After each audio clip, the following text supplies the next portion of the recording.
Hi everyone, thank you for joining us today. We are Group 5 and today we would like to present our solution for question 3 from Module 3. Our topic focuses on a core concept in microeconomics, the price elasticity of demand. First, let me introduce our team members. I'm Lo Yi, followed by my teammates Sin Hui Yi, Kara Tan Jalin, and Lo Chai Ning.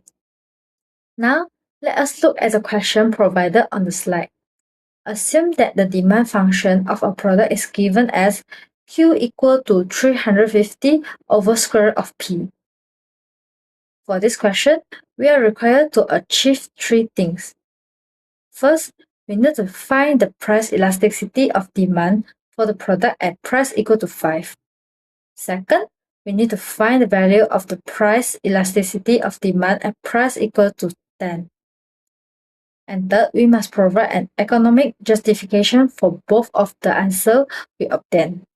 Before we start, here is a very interesting hint regarding this specific question. This equation is actually a constant elasticity demand function. Therefore, please pay attention to whether our result for part A and part B will turn out to be actually the same, despite the different price level. To solve this question, we use the formula for price elasticity of demand, or called PED. The formula is EP equal dQ over dP times P over Q. Price elasticity of demand measures how responsive quantity demand is when price change. In other words, it shows whether consumer will react strongly or weakly to the change in price.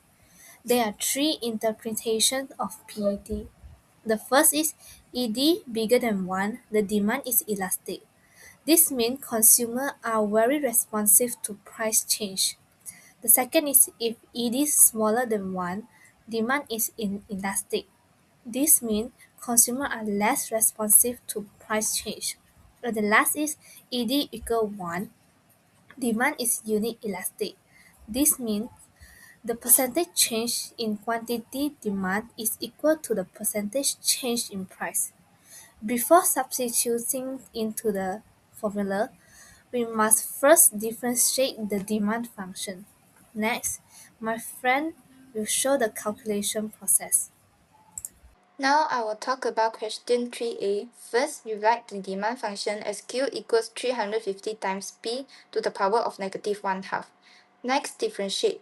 dq over dp equals negative 175 times P to the power of negative 3 half.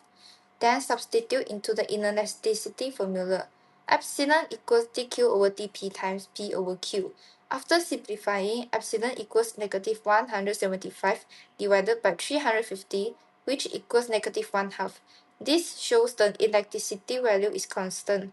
The absolute value is 1 half, which is less than 1, so demand is price inelastic. The reason is that the percentage change in quantity demand is smaller than the percentage change in price. Next, my groupmate will explain the answer and justification. I will continue to explain the answer and give the justification. At P equal to 5, the price elasticity of demand is negative 0.5.